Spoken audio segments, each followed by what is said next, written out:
दोस्तों नमस्कार, आपका बहुत बहुत स्वागत है हमारी खास वीडियो में। दोस्तों बिजनेस संबंधित मैं आपके क्वेश्चन से लेकर के आया हूं। यदि आप रेडीमेड गारमेंट का बिजनेस करते हैं या आप फुटवेयर्स का बिजनेस करते हैं या आप नया बिजनेस करने की सोच रहे हैं या कर चुके हैं, तो उनसे संबंधित कुछ प्रश्न हैं जो हमारे व्यूअर्स ने पूछे हैं। वे सवाल आपके काम आ सकते हैं, उनके जवाब मैं आपको देना चाह रहा हूं, क्योंकि बहुत सारे ऐसे न्यू बिजनेसमैन हैं जो अभी भी उनके मन में ऐसे क्वेश्चंस हैं जो उनको परेशान करते हैं। वे क्वेश्चंस क्या क्या हैं, आप इस वीडियो को पूरा देखिए। आप एक अच्छे बिजनेसमैन बन सकते हैं, आप एक अच्छे दुकानदार बन सकते हैं इन क्वेश्चंस को समझने के बाद। तो दोस्तों वीडियो पूरी देखिए। वीडियो पसंद आए तो वीडियो को लाइक शेयर और चैनल को सब्सक्राइब जरूर कीजिए। हमारे चैनल के ऊपर बिजनेस संबंधित टिप्स आती रहती हैं। तो दोस्तों आइए वीडियो शुरू करते हैं। नमस्कार, मैं हूं प्रहलाद सिंह। पहला प्रश्न है शिड ब्लॉग की तरफ से। उन्होंने पूछा है कि अगर बिजनेस स्टार्ट करना है और हमारे पास पैसे नहीं है तो हम बिजनेस कैसे स्टार्ट कर सकते हैं और महीने में कितनी इनकम उसमें हो जाएगी। इनका मतलब है कि जीरो इन्वेस्टमेंट से हम बिजनेस कैसे स्टार्ट कर सकते हैं कि एक भी रुपया खर्च ना हो। तो देखिए मैं आपको बता देता हूँ, इसके बहुत सारे ऐसे उदाहरण हैं जहाँ पर आप जीरो इन्वेस्टमेंट से बिजनेस स्टार्ट कर सकते हैं और लाखों रुपए महीने तक कमा सकते हैं। ये पॉसिबल है कि बिना पैसा लगाए भी आप बिजनेस स्टार्ट कर सकते हो। यदि आप चाहते हो कि आपका एक भी रुपया ना लगे तो आप मीडिएटर बन जाइए, यानी कि जैसे कोई प्रॉपर्टी डीलर होता है और दूसरे की प्रॉपर्टी बिकवाने के लिए कमीशन लेता है, आप इस तरह का मीडिएटर बन जाइए। ये भी एक बिजनेस है और जिसमें लोग आपको 10-20 हज़ार रुपये से लेकर लाखों रुपए महीना तक कमाते हैं। उसके बाद यदि आप प्रॉपर्टी डीलर नहीं बनना चाहते तो आप कोई एडवर्टाइजिंग का काम कर लीजिए, यानी कि प्रचारक का काम कर लीजिए।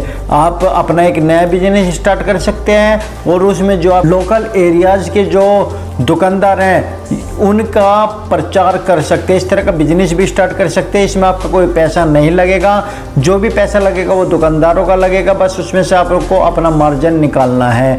इसके ऊपर यदि आप कहोगे, कमेंट करोगे तो मैं पूरी फुल वीडियो बनाकर ला सकता हूँ। और दोस्तों तीसरा बिजनेस है कि आप किसी के एडवाइज़र बन जाइए। एडवाइज़र की भी बहुत ज़्यादा ज़रूरत होती है, किसी बिजनेसमैन के एडवाइज़र बन जाइए। यदि आपके अंदर वो क्वालिटी है तो आप एडवाइस भी किसी को कर सकते हो और उसका चार्ज भी आप ले सकते हैं। तो ये जीरो इन्वेस्टमेंट है और इनकम इसमें बहुत अच्छी है। और उसके बाद यदि आप ये भी काम नहीं करना चाहते तो आप यूट्यूबर भी बन सकते हैं और आप ब्लॉगर भी बन सकते हैं। आपके पास बहुत सारी ऐसी अपॉर्चुनिटी हैं जिसमें आप एक रुपया ना लगा करके लाखों रुपए महीना, हज़ारों रुपए महीना कमा सकते हैं। तो ये जीरो इन्वेस्टमेंट है। और यदि आप लोग चाहते हैं कि आपको एक जगह बैठना है और किसी प्रोडक्ट को सेल करना है, आपको दुकानदारी करने हैं, तो देखिए मेरी नज़रों में तो ऐसा कोई बिजनेस नहीं है कि आप एक भी रुपया ना लगाए और कोई बिजनेस स्टार्ट ऐसा कर सके। जो बिजनेस जीरो इन्वेस्टमेंट से स्टार्ट हो सकते हैं उनके बारे में मैंने आपको बता दिया है। ये मेरी पर्सनल ओपिनियन है, हो सकता है कि किसी की सोच में और मेरी सोच में कोई बड़ा अंतर भी हो सकता है, मगर यदि आपको सेटिंग वाला कोई बिजनेस चाहिए और जीरो इन्वेस्टमेंट में वाला चाहिए तो ऐसा पॉसिबल नहीं है। जो ऑप्शन मैंने आपको बताया, कुर्सी पर बैठे हुए यहाँ पर भी कमाया जा सकता है। तो दोस्तों आप सोचिए, समझिए और तभी कोई फैसला लीजिए यदि जीरो इन्वेस्टमेंट से कोई बिजनेस स्टार्ट करना चाहते हैं। तो दोस्तों मेरी नज़रों में तो यही है। यदि आपको इससे अच्छा कोई और बेहतर ऑप्शन नज़र आता है तो मुझे कमेंट्स कीजिए, मैं अपने व्यूअर्स के साथ इसे शेयर जरूर करूँगा। दूसरा क्वेश्चन है मुन्ना गुप्ता जी का। हमारा कंपटीटर 40% से 45% तक का डिस्काउंट देता है, हम क्या करें, हमारी दुकानदारी कम हो रही है। तो देखिए सबसे पहले आपको अपना बिजनेस देखना पड़ेगा, अपना व्यवहार देखना पड़ेगा और अपने रेट के ऊपर फोकस करना पड़ेगा और साथ में क्वालिटी देखनी पड़ेगी। और आपको देखना पड़ेगा कि जो दूसरा दुकानदार है वो दुकानदार किस प्रोडक्ट में 40 से 45% का डिस्काउंट ले रहा है और कितना मार्जिन ले रहा है। तो जहाँ तक मैं समझता हूँ कोई भी दुकानदार यदि उसकी अपनी शॉप है 10 से 15% से नीचे ले ही नहीं सकता। यदि वो 10-15% आप ले रहा है और आपकी रेंट की शॉप है तो आप क्वालिटी पर ध्यान दें, और उसके साथ में भले ही आपका 5 रुपये महंगा रेट हो, आप उसमें क्या करें कि कोई चीज़ आपको लेनी है 20% मार्जिन या 15% मार्जिन, तो उसका MRP रेट रखिए आप 50%, और उसमें से आप दिखा दीजिए कि मैं 40% या 30% का डिस्काउंट उसमें दे रहा हूँ, क्योंकि आपका मेन मकसद है कि मुझे 10 से 15% तक का मार्जिन चाहिए। तो ये आपको अपनी सोच डेवलप करनी पड़ेगी और समझना पड़ेगा। यदि आपकी समझ में नहीं आता तो जो आपके कंपटीटर 40 से 45% तक का मार्जिन ले रहे हैं, आप उनके पास जाइए कस्टमर बन करके, या दूसरे बंदे को भेजिए, उनकी बिजनेस जो चलाने का आइडिया है उसे आप देखे हुए क्या सोच लेकर के कस्टमर को खींच रहे हैं, आप उसी तरह से आप इस काम को कर सकते हैं। क्योंकि 40-45% मार्जिन तभी दे सकता है कोई व्यक्ति जब वो होलसेल में सस्ता रेट ला रहा हो और आप होलसेल में वो रेट महंगा ला रहे हो और आपको उसमें कुछ बचत नहीं हो रही हो, या तब हो सकता है कि उसकी दुकान अपनी हो, वो मार्जिन कम ले रहा हो। अब आपको ये देखना है कि आपकी दुकान रेंट की है, आप अब कितना मार्जिन ले रहे हैं, आप होलसेल में कितना रेट ला रहे हैं, क्या आपकी क्वालिटी है, क्या आपका व्यवहार है, इन सब चीज़ों पर आपको फोकस करना है। यदि कंपटीशन में बैठना है तो मार्जिन पर और क्वालिटी पर ध्यान दीजिए, आपके कस्टमर कहीं भी टूट कर नहीं जाएंगे। अगला क्वेश्चन, शूज़ का बिजनेस कैसे शुरू करें, यानी कि फुटवेयर बिजनेस करना चाहते हैं। ये सस्ता शॉपिंग के नाम से आया है कि शूज़ का बिजनेस हम कैसे स्टार्ट करें। तो मैं आपको बता देता हूँ, बिजनेस कोई सा भी हो, सबसे पहली बात आपके पास उसका एक्सपीरियंस होना चाहिए। यदि एक्सपीरियंस नहीं है तो आपको एक्सपीरियंस कर लेना चाहिए। नॉलेज होनी बहुत ज़रूरी है, चाहे शूज़ का हो या रेडीमेड गारमेंट्स का हो। और दोस्तों, यदि आपको एक्सपीरियंस नहीं है, आप उसके बारे में नॉलेज नहीं रखते, तो ज़्यादा इन्वेस्ट मत कीजिएगा। आप शूज़ का बिजनेस स्टार्ट कर सकते हो, मगर आप सबसे पहले, यदि आपके अंदर कोई एक्सपीरियंस नहीं है, तो आप अपनी फैमिली में नज़र घुमाकर देखिए कि आप अपनी फैमिली को जब शूज़ खरीदवाने के लिए जाते हो तो आप क्या करते हो, आपका वो एक्सपीरियंस कैसा रहता है। और यदि आपके पास पैसा है तो आप बिजनेस स्टार्ट कर सकते हो। और बिजनेस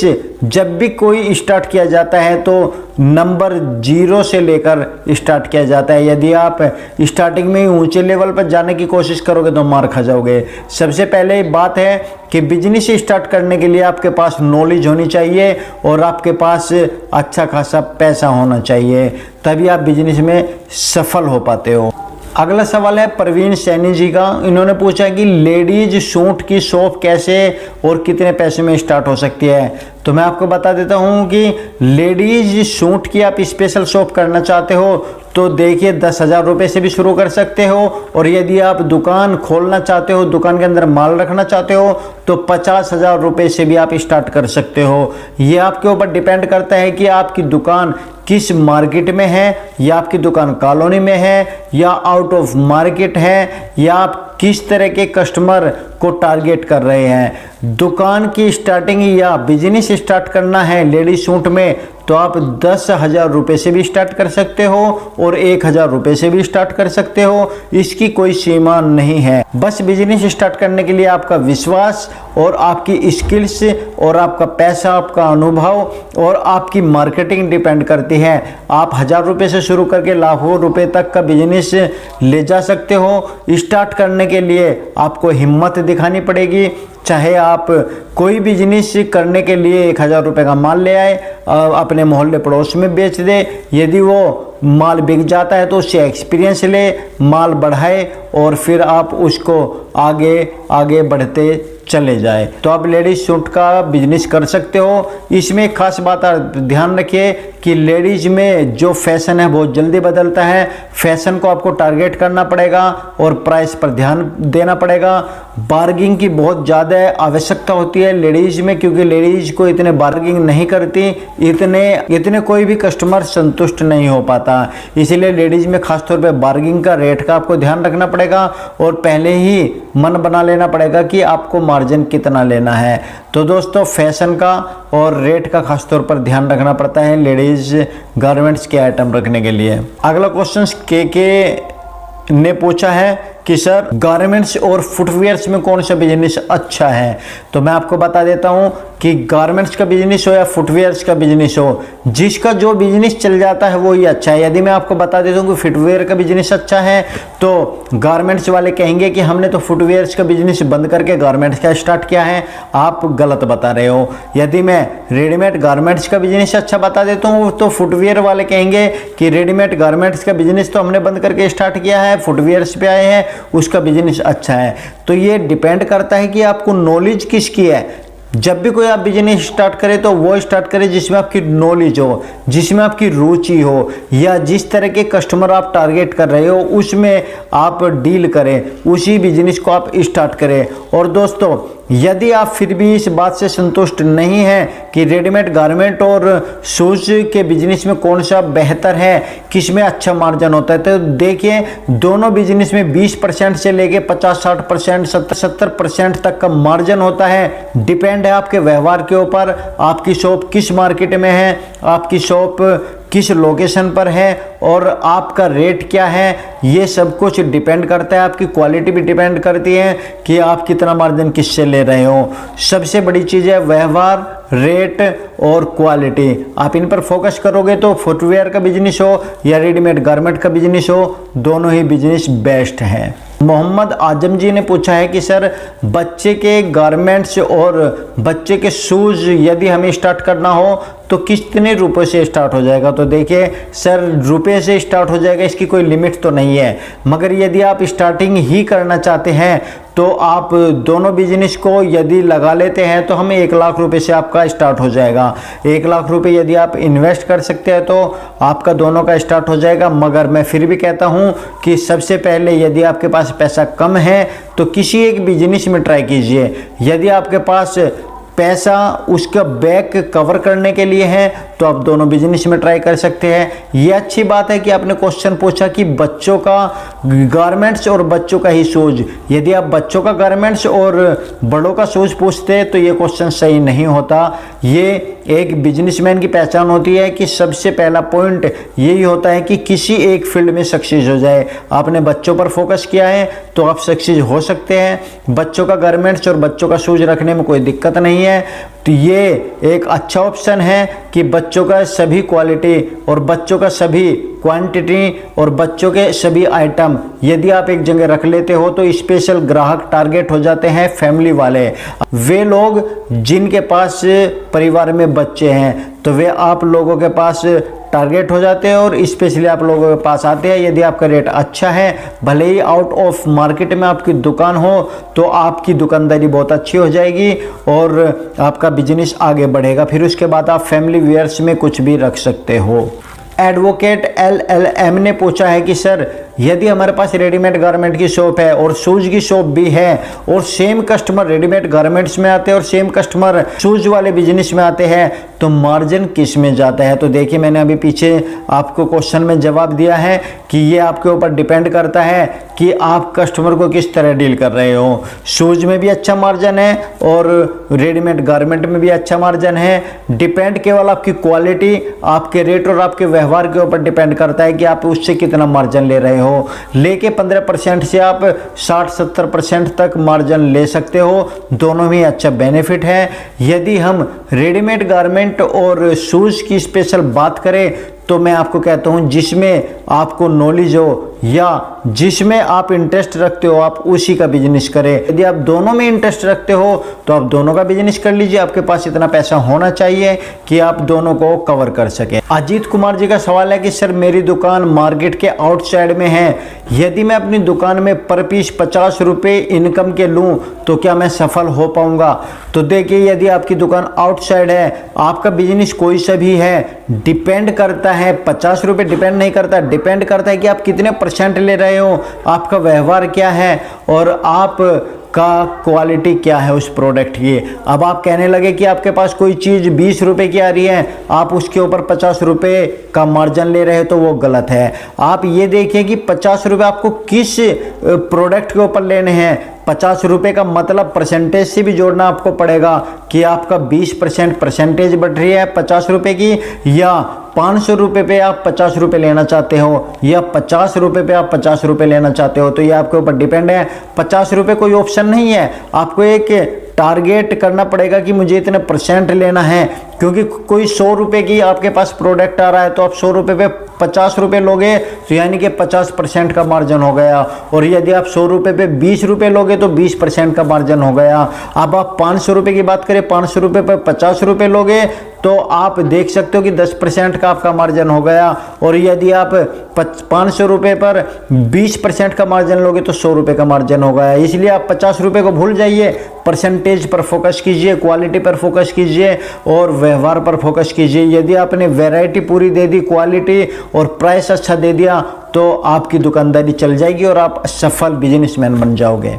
वीरेंद्र यादव जी ने पूछा है कि सर ये सरप्लस एक्सपोर्ट क्या होता है, जो सरप्लस का माल आता हो ये क्या होता है। देखिए सरप्लस एक ब्रांडेड आइटम है, जैसे कि कोई भी ब्रांड से आप ले सकते हो, शूज़ हो या रेडीमेड गारमेंट्स हो। जैसे कि जीन्स की बात हम करें, लिवाइस, रेंगलर, पेपे, बहुत सारी ऐसी ब्रांडेड जीन्स है जो ओरिजिनल होती है। सरप्लस उन्हें कहते हैं कंपनी के पास जो एक बॉक्स में से कुछ आइटम बच जाता है, शॉर्ट लिस्टेड, जिन्हें आप एशॉर्टमेंट भी बोल सकते हो। जैसे कि एक बॉक्स में 6 पीस है और 6 पीस में तो कोई सा साइज बच गया तो उस साइज की उनको सेल कर दी जाती है सस्ते दामों में, तो दुकानदार या होलसेलर उनको ले आते हैं। ओरिजिनल ही माल होता है और उसको दुकानदार ले आते हैं और उसमें कुछ मार्जिन रख करके वो बेच देते हैं, उसे सरप्लस कहते हैं। ओरिजिनल ही होता है और उसमें थोड़ा बहुत डिफेक्ट भी हो सकता है, इसकी श्योरिटी नहीं है कि उसमें डिफेक्ट नहीं होगा,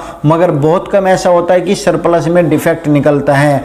मगर उसमें सेट वाइज मिलना या फुल वैरायटी मिलना पॉसिबिलिटी कम हो जाती है, इसलिए उसे सरप्लस कहा जाता है। क्योंकि सरप्लस भी एक ब्रांडेड है, मगर ब्रांडेड और सरप्लस में केवल इतना ही अंतर है कि वैरायटी फुल नहीं मिल पाती, मगर माल क्वालिटी आपका वही होता है और रेट सस्ता आपको उसमें पड़ जाता है। विवेक जी ने पूछा है कि सर क्या अपने बिजनेस में उधार देना जरूरी है, देना चाहिए या नहीं देना चाहिए। तो मैं कहता हूं कि देखिए, जब भी कोई कस्टमर आपके पास आता है किसी उम्मीद से आता है, यदि आपको लगता है उस कस्टमर का बिहेव अच्छा है, वो कस्टमर अच्छा है, तो उधार देने में कोई दिक्कत नहीं है। क्योंकि बहुत सारे ऐसे व्यापार हैं जहां पर उधार से ही आपका रूटीन बनता है, उधार देने में कोई दिक्कत नहीं है, मगर आप उधार अपने विवेक के अनुसार दे, कस्टमर को देख करके दे कि आपको उस कस्टमर को उधार देना चाहिए या नहीं देना चाहिए। यदि आपको उस कस्टमर के ऊपर विश्वास है तो आप उधार दे दीजिए, कोई दिक्कत नहीं है। एक बहुत ही अच्छा कमेंट्स आया संतोष थापा जी का, जो एक आर्मी पर्सन है, उन्होंने लिखा है और वे लेडीज गारमेंट्स का काम करना चाहते हैं, मगर वे कहते हैं कि मैं घर से बाहर रहता हूं और लेडीज गारमेंट्स की उन्हें कोई नॉलेज नहीं है, तो वे कैसे शॉप करें। तो सर मेरी एक बात समझ में नहीं आ रही, यदि आप घर से बाहर रहते हैं और आप ड्यूटी पर हैं तो आप लेडीज़ गारमेंट्स का काम कैसे कर सकते हैं। लेडीज़ गारमेंट्स का काम या तो आपके फैमिली वाले, आपकी वाइफ, आपके बच्चे कर सकते हैं। यदि आप उनके लिए चाह रहे हैं तो घर में भी कर सकते हैं। यदि आप अपने लिए चाह रहे हैं तो क्या आप रिटायरमेंट होने वाले हैं या जो भी है, चलिए हम इस टॉपिक पर बात नहीं करते हैं। बात इस पर करते हैं कि वे चाहते हैं कि आर्मी प्रोफेशन होने के बावजूद वे एक रेडीमेड गारमेंट्स का, और वो भी लेडीज़ में फोकस करना चाहते हैं, लेडीज गारमेंट्स का बिजनेस करना चाहते हैं, तो वे क्या करें, उन्हें नॉलेज नहीं है। तो सर मैं आपको बता देता हूं कि बिजनेस कोई सा भी हो, पेशेंस बहुत ज़रूरी है और गुस्से पर कंट्रोल बहुत ज़रूरी है। आपके पास यदि पेशेंस है, गुस्से पर कंट्रोल है और आप कस्टमर को सुनना पसंद करते हैं, अपनी बात आगे ना रख करके, तो आप बिजनेस कर सकते हैं, वरना आप बिजनेस नहीं कर सकते। पहली स्ट्रेटेजी तो यही है बिजनेस की कि आप व्यवहारिकता में अच्छे होने चाहिए। दूसरी बात, आपको नॉलेज हो या ना हो, आपके घर से भी आपको नॉलेज मिल जाती है, आपके परिवार से आपको नॉलेज मिल जाती है। जब आप अपने पत्नी को, अपनी बहन को या अपने मदर को लेकर के जाते हो मार्केट में, तो जिस तरीके से आप कस्टमर बन करके उस सूट्स को खरीदते हो, उसी तरीके से आप अपना बिजनेस कर सकते हो। थोड़ा सा विवेक का इस्तेमाल करने की ज़रूरत है, ज़्यादा कुछ नहीं है। बस आपको फोकस किस चीज़ पे करना है, क्वालिटी पे फोकस करना है, अच्छी क्वालिटी आप लाइए और अपने रेट पर आपको फोकस करना है। यदि आप मार्केट से अलग रेट ले रहे हो, मार्केट से ज़्यादा ले रहे हो, तो आपकी दुकान मार्केट के अंदर है तो 1 मिनट के लिए चल जाएगा क्योंकि आपने क्वालिटी अच्छी रख रखी है। यदि आउट ऑफ मार्केट है तो आपको रेट भी कम रखना पड़ेगा, क्वालिटी अच्छी देनी पड़ेगी, एडवर्टाइजिंग बहुत ज़्यादा करवाना पड़ेगा और ख़ासतौर पर पेशेंस और गुस्से को कंट्रोल करना पड़ेगा कि जो बहुत ज़रूरी है बिजनेस के अंदर। तो यदि आप ऐसा कर सकते हो तो देखिए, नॉलेज तो काम करते करते हो ही जाती है, क्योंकि बिजनेस की आपने बात की है और आप एक आर्मी पर्सन भी हैं। तो मैं समझता हूँ, हो सकता हूँ कि मैं गलत हूँ कि सब लोग कहते हैं कि आर्मी वाले बहुत गुस्से वाले होते हैं, ये तो बंदा फौज में था, फौजी की तरह बात करेगा, तो वो आपको बदलना पड़ेगा। यदि फौजी की तरह आपने बात की तो कस्टमर आपकी दुकान पे नहीं आ पाएगा। आप मेरी बात को समझ रहे होंगे। यदि हार्ट आपको मेरी बातें हो रही हो तो उसके लिए मैं माफ़ी चाहता हूँ, क्योंकि आपने जो क्वेश्चन पूछा उसका सही और सटीक जवाब देना मेरी जिम्मेदारी बनती है। तो आप इस पर विचार कीजिए कि आप ऐसे व्यक्ति हो कि आप एक अच्छे बिजनेसमैन बन सकते हो, या आप अपने आप से पूछिएगा। एक्सपीरियंस की बात कोई ज़्यादा खास नहीं है, आप बिजनेस कर सकते हो। सिर्फ आपको नॉलेज होनी चाहिए कि माल कहाँ से खरीदना है और उस पर मार्जिन कितना लेना है और कस्टमर से व्यवहार कैसे करना है। बस छोटी सी बात है, आप बिजनेस कर सकते हो। तो दोस्तों, ये थे कुछ क्वेश्चंस जो मेरी वीडियो में बार बार आ रहे थे और मैंने आपसे वादा किया था कि आपके क्वेश्चंस के जवाब दूंगा। यदि आपका नया बिजनेस है या आप किसी भी तरह के गारमेंट्स में आप बिजनेस करना चाहते हो या आपको कोई किसी तरह की प्रॉब्लम है, आपने क्वेश्चंस पूछे, मैंने आपका जवाब दिया। वीडियो पसंद है तो वीडियो को लाइक, शेयर और चैनल को सब्सक्राइब जरूर कीजिएगा। और दोस्तों, मैं कोशिश करूंगा कि प्रत्येक सप्ताह आप लोगों के लिए आपके कमेंट्स की वीडियो बना करके लाऊं। यदि आप चाहते हो कि ऐसा हो तो आप जरूर कमेंट्स कीजिएगा, मुझे बताइएगा। वीडियो पसंद है तो वीडियो को लाइक, शेयर और चैनल को सब्सक्राइब जरूर कीजिएगा। धन्यवाद, थैंक यू वेरी मच हमारी वीडियो देखने के लिए। Thank you sir.